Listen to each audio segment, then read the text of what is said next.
So previously I talked about blues form and improvising using the minor pentatonic and blues scales. In this video I'm going to talk further about the use of those scales, as well as a couple of other melodic possibilities that'll expand your vocabulary. I'm going to start off by improvising a chorus on the blues using just the minor pentatonic scale, but I'm going to do something that I wouldn't normally do. It feels quite unnatural to me to do this, and to my mind it diminishes the effectiveness of my solo. I want you to listen and try to figure out what it is that I'm doing.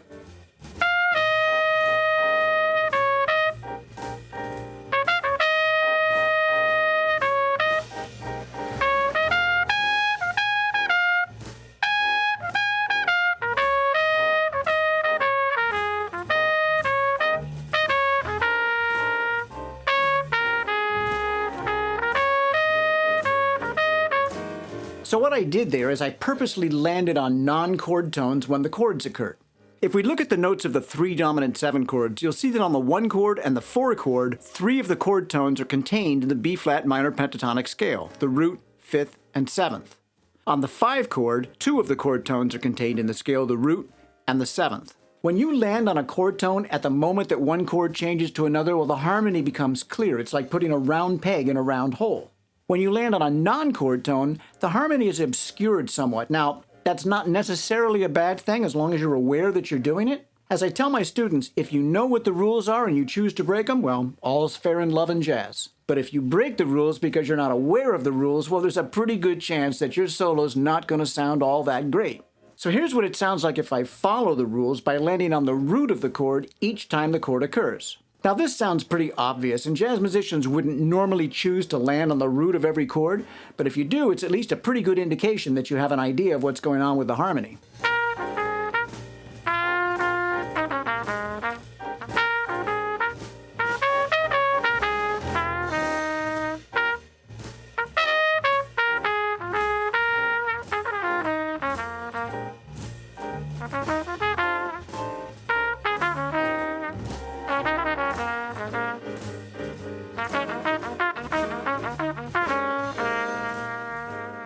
So in these examples, I'm using the minor pentatonic scale as a pool of notes to choose from when I'm improvising. Now that's a good way to think of it, that a scale is not a line of notes, but a pool of notes. And one of the things that'll help you develop random access to the notes in the pool is to apply patterns to the scales. So here's a simple pattern in thirds applied to a major scale.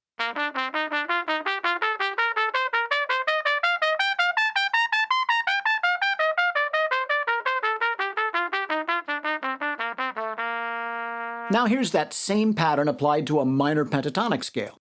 Patterns are especially effective on pentatonic scales because they introduce fourths into the lines along with seconds and thirds.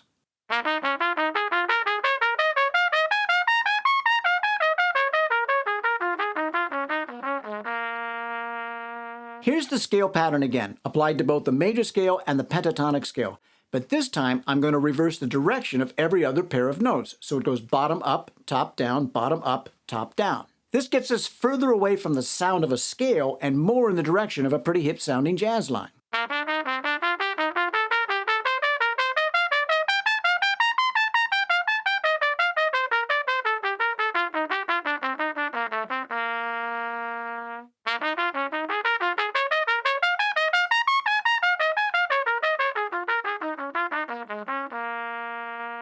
Now I want to emphasize that I am not advocating playing patterns as an approach to improvisation. I'm using the patterns to develop technical proficiency and access to pools of notes. Of course, inevitably, whatever you practice will find its way into your solos, but the idea is not to plug pattern A into progression B. The idea is to use the facility you developed by playing patterns to improvise melodic lines that you hear in your head.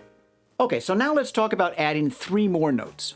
If you look at the chord tones of the dominant 7 chords, you'll notice that none of the major thirds appear in the minor pentatonic scale. Well, this opens up a world of melodic possibilities if we incorporate these 3 notes. Now, there are 2 things to be concerned about when we add the major thirds. The first is that you really need to know where you are in the chord progression. If you're just using the 5 notes of the minor pentatonic scale, well, you really can't go too far wrong. But the major thirds offer up the possibility of some pretty serious dissonance. For instance, the major third of the 1 chord is going to clash against the dominant 7 of the 4 chord, while the major third of the 5 chord is going to clash against the dominant 7 of the 1 chord. Now there's a way to handle those clashes, and I'll talk about that in a minute. But as a starting point, think about only using the major thirds on the chords that they belong to. Now, the other thing to be concerned about is that if you play too many major thirds, your blues may sound a little bit too happy. Now, not every blues follows the traditional undertones of your lover cheating on you or your dog dying, but still, you don't want to sound overly cheery when you're playing the blues, so use the major thirds sparingly and stay in touch with the minor pentatonic and blues scales.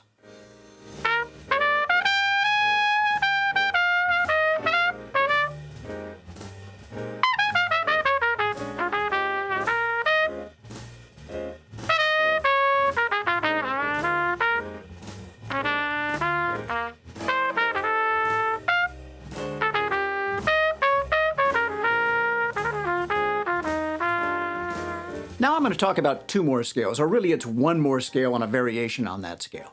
A dominant 7 chord is extracted from a Mixolydian scale, which is a major scale with a flat 7.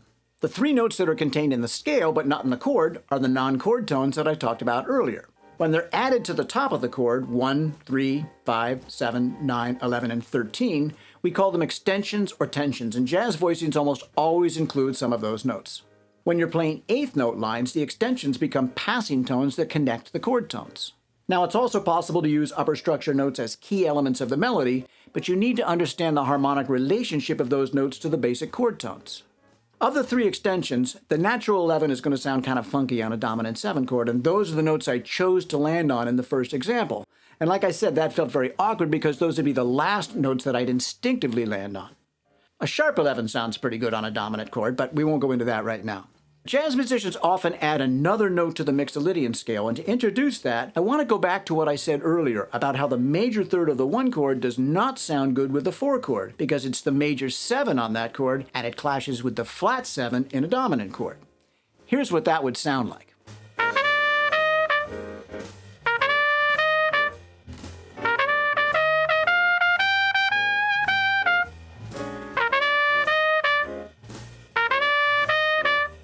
Now, I think most people can tell that there's something not quite right about that. Your ear is begging you to change the D to a D flat, and in some ways, the whole blues progression hinges on you doing that.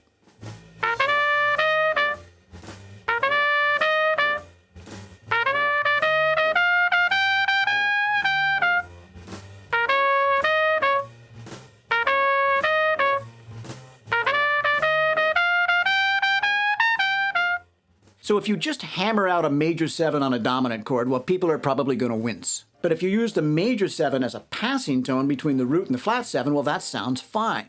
When a Mixolydian scale is played with the major 7 passing tone, we call that a bebop scale. And for most jazz musicians, that scale is a very prominent part of their vocabulary.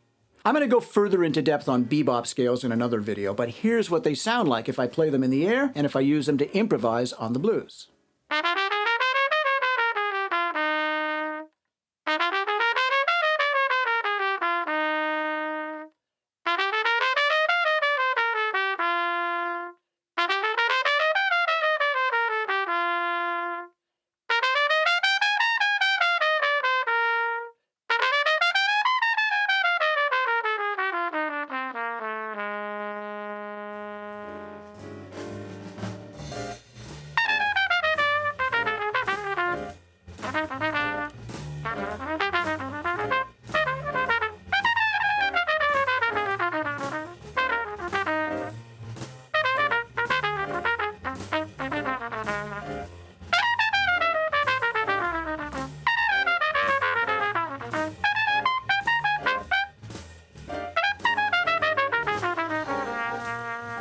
Finally, I'm going to go back to the pentatonic scale, but this time I'm going to use a different pentatonic scale on each of the 3 chords. On the 1 chord, I'm going to stick with the B-flat minor pentatonic. On the 4 chord, I'm going to use the same scale, except I'm going to change the A-flat to a G. We could call this a B-flat minor 6 pentatonic scale. On the 5 chord, I'm going to use another minor 6 pentatonic scale built on the C instead of on the B-flat.